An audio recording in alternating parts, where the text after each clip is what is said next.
तो पिछले वीडियो में हमने देखा था कि एक लिस्ट कैसे बनाते हैं पाइथन के अंदर फ्रॉम स्क्रैच। इस वीडियो में हम उसी को कंटिन्यू करेंगे और जैसे मैंने आपको बताया था कि एक लिस्ट में हम अपेंड कर सकते हैं जो कि पाइथन के अंदर बिल्ट इन फीचर होता है, यानी कि उस लिस्ट में एलिमेंट ऐड करना। अब क्योंकि हमारी जो लिस्ट है वो डायनेमिक है, पर हमने तो यहाँ उसका साइज 1 दिया है, तो कुछ तो ऐसा लॉजिक होगा जिस वजह से वो एज अ डायनेमिक एक्ट करती है।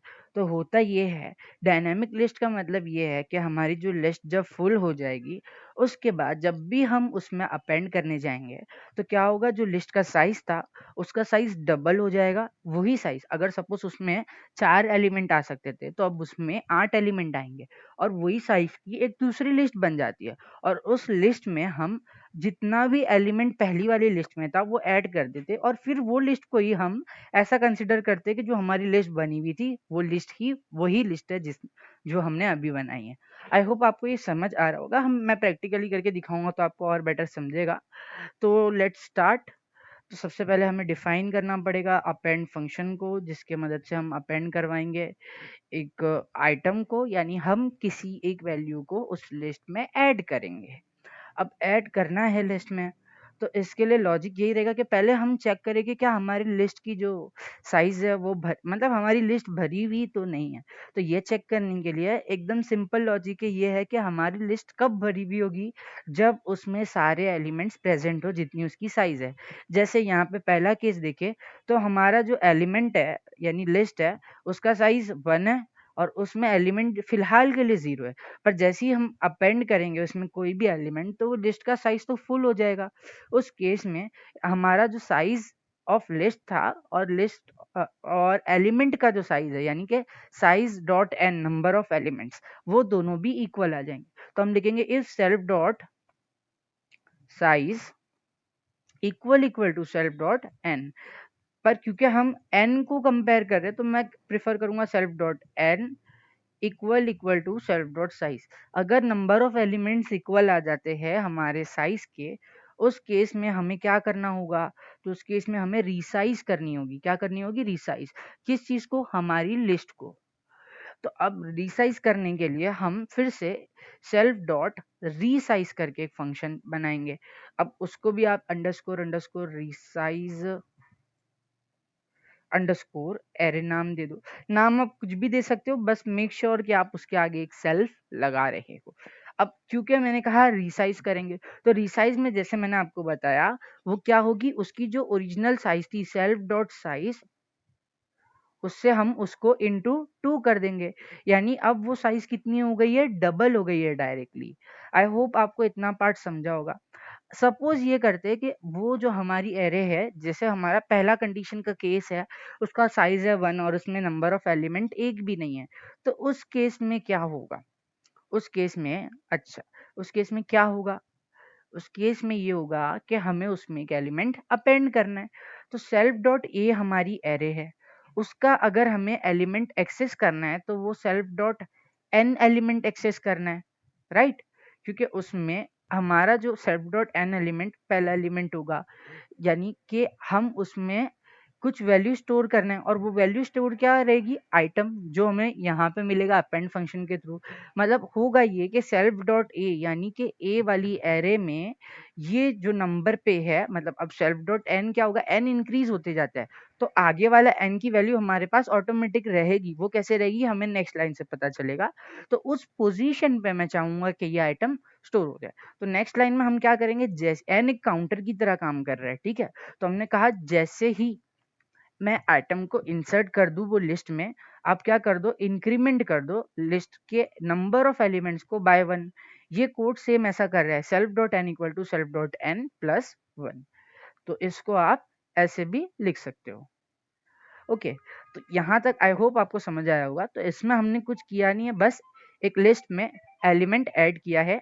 तो लेट्स सी अब आगे हम क्या कर सकते हैं।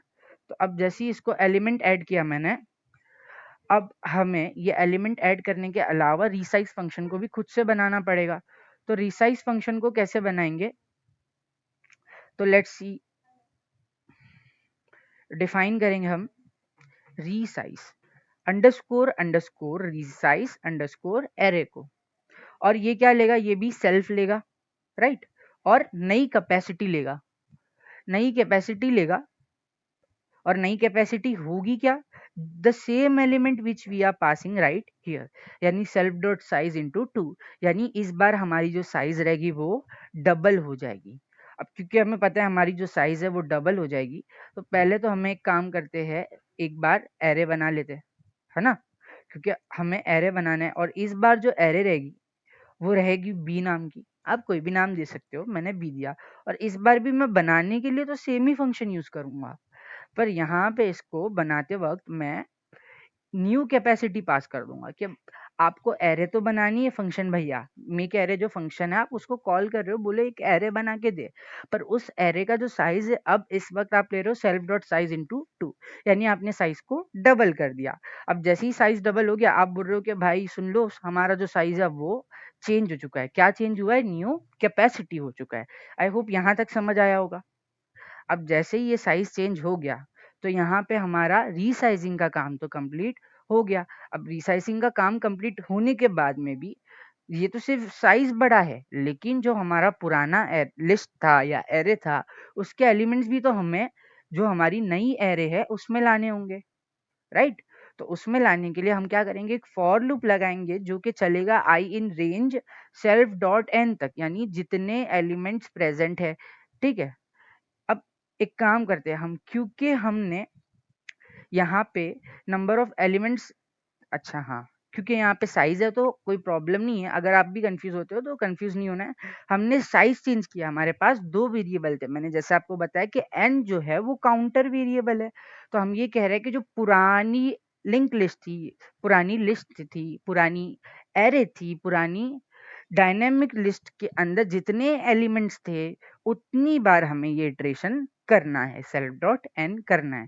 तो क्या करना है हमें, बी के आई में हमें सेल्फ डॉट ए का आई रख देना है, यानी कि हमें ए का जो पहला एलिमेंट था वो बी के पहले एलिमेंट में रख देना है, यानी बी ऑफ आई, यानी कि बी का पहला एलिमेंट, उसमें हमें ए का पहला एलिमेंट रख देना है।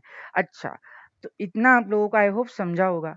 अब ये होने के बाद मैं चाहूंगा जैसे ही फॉर लूप खत्म हो, राइट, तो मैं ये चाहूंगा कि अब हमें क्या करना है, अपेंड करना है, राइट। ठीक है, वो पार्ट हम यहाँ पे देख रहे हैं ना।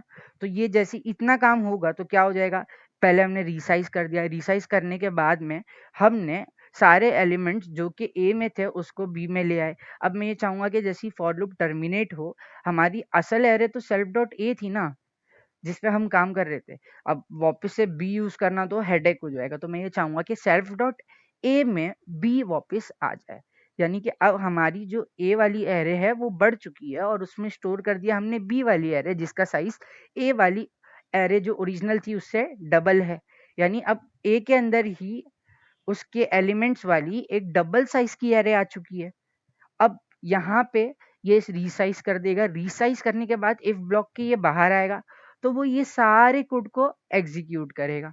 एग्जीक्यूट करने के बाद यहाँ पे क्या होगा, ये एलिमेंट इसमें अपेंड हो जाएगा, कैसे, सेल्फ डॉट ए, उसके बाद में सेल्फ डॉट एन पोजिशन पे वो आइटम को अपेंड करेगा और एन को इंक्रीज कर देगा जो हमारा काउंटर है। आप चाहो तो यहाँ पे रिटर्न सेल्फ डॉट ए भी करवा सकते हो, पर इसकी इतनी ज़रूरत नहीं है। और अब हम यहाँ पे इसको रन करेंगे, और क्योंकि हम अभी फ़िलहाल तो प्रिंट नहीं कर सकते क्योंकि इसमें हमने प्रिंट फंक्शन नहीं लगाया है, वो मैं भी आपको बताऊंगा। फ़िलहाल के लिए जितना अपेंड के लिए काफ़ी है, हम क्या करते हैं, एल डॉट अपेंड फंक्शन को कॉल करते हैं और इसमें एक वैल्यू दे देते हैं 10। अब मैं चाह रहा हूँ कि ये अपेंड कर दे, और अपेंड करने के बाद में हम इसकी जो लेंथ है उसे प्रिंट करवाते हैं।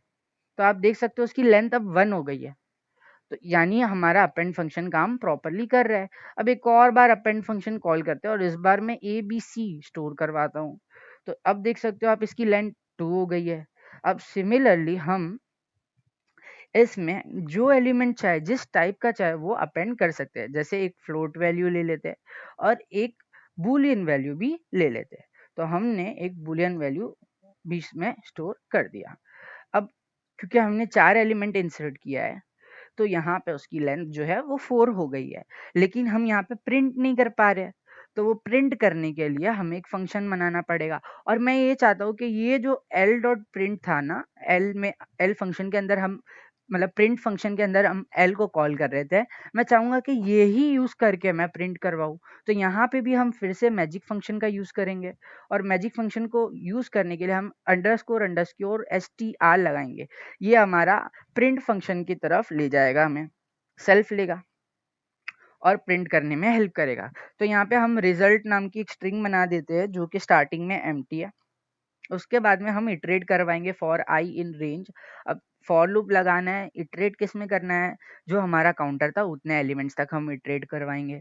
और इटरेट करके हमें करना क्या है, तो हमें रिजल्ट में रिजल्ट को ही ऐड कर देना है, right, equal to result plus self dot a, self dot a के अंदर यानी हमारी एरे के अंदर, जो क्योंकि हमारा बाहर लूप चल रहा है तो हम ये चाहेंगे कि हर बार रिजल्ट जो है उसमें एक नई वैल्यू ऐड हो पुरानी वैल्यू के साथ साथ। और वो वैल्यू कौन सी रहेगी, सेल्फ डॉट ए की, यानी कि हमारे एरे की, यानी एरे का एक एक एलिमेंट आएगा और इस रिजल्ट वाले जो स्ट्रिंग है उसमें स्टोर होता जाएगा। और मैं ये चाहूंगा कि जब ये स्टोर हो रहा है तो हम इसे डिफरेंशिएट भी तो कर पाए, दो एलिमेंट के बीच में एक स्पेस हो। तो हम उसके लिए वापस से कॉन्कैटिनेट करेंगे एक स्ट्रिंग को जो कि कॉमा रहेगा जिसके अंदर, ठीक है। अब ये तो हमारा हो गया फॉर लूप का पार्ट, और ये रिटर्न करेगा एक रिजल्ट को, ठीक है। अब सिर्फ रिजल्ट को अगर ये रिटर्न करेगा तो लेट्स सी हमारा जो ये अपेंड फंक्शन है, ये करने के बाद हम जब इसको प्रिंट करवाएंगे, यहाँ पे लिखना पड़ेगा मुझे, तो यहाँ पे मैं लिखता हूँ प्रिंट एल, ओके। तो अब इसे रन करते हैं, तो यहाँ पे कुछ एरर हो गया है। तो क्या एरर है, हाँ, तो ये कह रहा है कि आपने जो एलिमेंट दिया है can only concatenate with string, concatenate with string. इसका मतलब ये है कि आपने जो एलिमेंट दिया है भाई वो तो 10 है, एक इंटीजर वैल्यू, और आप कह रहे हो कि इंटीजर को रिजल्ट में ऐड कर दो। और ये जो नॉर्मल एडिशन अलग होता है, यहाँ पे हमने कॉमा भी दिया है ना, तो उस वजह से मेन इश्यू आ रहा है कि आप कह रहे हो कि एक 10 वैल्यू जो कि इंटीजर है और यहाँ पे स्ट्रिंग है इसको ऐड कर दो। तो हमारे पास पाइथन में str करके एक फंक्शन होता है जो कि इसको स्ट्रिंग में कन्वर्ट कर देगा। तो आपको ये यूज करना पड़ेगा तब जाके ये एरर हटेगा। यानी हम अब हमने क्या किया, एक एक एलिमेंट जो लिस्ट के मतलब वैल्यूज के अंदर था उसको प्रिंट करवाने के लिए हम उसे पहले स्ट्रिंग में कन्वर्ट कर रहे हैं। तो अब ये बराबर चल रहा है, और आप देख सकते हो कि यहाँ पे 10 प्रिंट हो रहा है, लेकिन सिर्फ 10 प्रिंट हो रहा है, बाकी एलिमेंट्स प्रिंट नहीं हो रहा है। तो उसके पीछे भी कुछ तो एरर होगा, अब वो एरर भी हमें देखना होगा। तो क्यों ऐसा हो रहा है, क्योंकि हमने रिटर्न रिजल्ट कर दिया है, और वो रिटर्न रिजल्ट हमने फॉर लूप के अंदर रख दिया था। तो इसलिए क्या हो रहा था कि सिर्फ एक ही एलिमेंट प्रिंट हो रहा था। अब आप देख सकते हो कि 10 ABC 0.5 और थ्रू रिजल्ट हमें रिटर्न कर रहा है, लेकिन ये लुक वाइज अच्छा नहीं है, और लास्ट में कॉमा भी आ जा रहा है। तो अगर लास्ट में कॉमा हटाना है तो पाइथन में एक कॉन्सेप्ट होता है स्लाइसिंग, जिसमें हम स्टार्ट स्टॉप और स्टेप देते हैं। पहला जो वेरिएबल है वो स्टार्ट है, दूसरा जो है वो स्टॉप है।